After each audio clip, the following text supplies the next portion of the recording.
Hello అండి, welcome to సుబూస్ kitchen. ఈరోజు వీడియోలో మస్క్ మెలన్ జ్యూస్ ఎలా చేసుకోవాలో చూపించబోతున్నాను.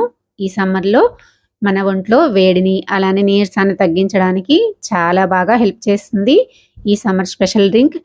మీరు కూడా ఇంట్లో ట్రై చేసి ఎంజాయ్ చేయండి. ఎలా చేసుకోవాలో ఈ వీడియోలో అయితే చూసేద్దామా.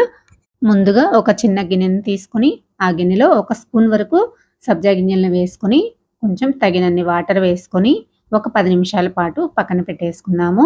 ఇప్పుడు ఇంకొక గిన్నె తీసుకొని అందులో 1/4 కప్ వరకు సగ్గుబియ్యాన్ని వేసుకొని ఇలా వాటర్ వేసి ఒకసారి కడిగేసేయాలి. కడిగిన తర్వాత ఇంకొంచెం వాటర్ వేసుకొని ఒక 10 నిమిషాల పాటు నానబెట్టేసుకుందాము. ఇప్పుడు జ్యూస్ కోసము బాగా పండిన కర్బూజాని అయితే తీసుకున్నాను. దీన్ని పైన తొక్క తీసేసి శుభ్రంగా కడిగేసేసి ఇలా సగానికి కట్ చేసుకోవాలి. కట్ చేసుకున్న తర్వాత లోపల ఉన్న గింజలన్నింటినీ కూడా తీసేయాలి. ఈ విధంగా రెండిట్లో గింజలు తీసేసుకున్న తర్వాత వీటిని ఇలా చిన్న చిన్న ముక్కలుగా కట్ చేసేసుకోవాలి. చూసారు కదా, ఈ విధంగా చిన్న చిన్న ముక్కలుగా కట్ చేసుకున్న తర్వాత ఒక చిన్న ముక్కని పక్కన పెట్టేసుకోండి. ఈ చిన్న ముక్కని తర్వాత మనం జ్యూస్ చేసుకున్న తర్వాత జ్యూస్లో వేసుకోవడానికి వేరొక ప్లేట్లో ఇలా చిన్న చిన్న ముక్కలుగా కట్ చేసుకొని పక్కనైతే పెట్టేసుకోండి. చూసారు కదా, ఈ విధంగా చిన్న చిన్న ముక్కలుగా కట్ చేసేసుకోవాలి. జ్యూస్లో ఇలా ముక్కలు వేసుకోవడం వల్ల మనం జ్యూస్ తాగేటప్పుడు పంటికి తగులుతూ టేస్ట్ అనేది చాలా బాగుంటుంది. ఈ విధంగా పక్కన పెట్టేసుకున్న తర్వాత స్టవ్ పైన ఒక గిన్నె పెట్టేసుకొని మనం నానబెట్టేసుకున్నాం కదా సగ్గుబియ్యాన్ని వేసుకోండి. ఇలా వేసుకున్న తర్వాత 2 కప్పుల వరకు వాటర్ వేసుకొని లో టు మీడియం ఫ్లేమ్లో మంటను పెట్టేసుకొని ఇలా కలుపుతూ సగ్గుబియ్యం ఉడికేంత వరకు ఉడికించుకోవాలి. చూసారు కదా, సగ్గుబియ్యం అయితే మనకి ఉడికిపోయినాయి. ఇప్పుడు స్టవ్ ఆఫ్ చేసుకొని ఒక స్ట్రైనర్లో సగ్గుబియ్యాన్ని వడపోసుకుందాము. అడుగున ఒక గిన్నె పెట్టేసుకొని వడపోసుకోవాలి. ఇలా వడపోసుకున్న తర్వాత ఇప్పుడు వీటిపైన చల్లటి వాటర్ని వేసుకున్నామంటే సగ్గుబియ్యంలో జిగురు అనేది లేకుండా చాలా బాగా వస్తాయి. చూసారు కదా, ఈ విధంగా వాటర్ని పోసుకున్న తర్వాత ఈ సగ్గుబియ్యాన్ని అయితే ఒక పక్కన పెట్టేసుకోండి. ఇప్పుడు వేడి తగ్గడానికి ఒక చిన్న టిప్ అయితే చెప్తాను. ఇలా వడపోసుకున్న సగ్గుబియ్యం వాటర్ ఉన్నాయి కదా, ఇవి పడేసుకోకుండా ఇందులోకి 1 టేబుల్ స్పూన్ వరకు షుగరు, అలానే 1/2 టీ స్పూన్ వరకు సాల్ట్, 1 స్పూను పేరు నెయ్యి ఉంటుంది కదా, ఆ నెయ్యిని ఇలా వేసుకొని ఒకసారి వాటర్లో అంతా బాగా కలిసిపోయేలాగా కలిపేసుకోవాలి. ఇలా గోరువెచ్చగా ఉన్నప్పుడు తాగితే మాత్రం చాలా బాగుంటాయి. మనకి వేడి కూడా తొందరగా తగ్గిపోతుంది.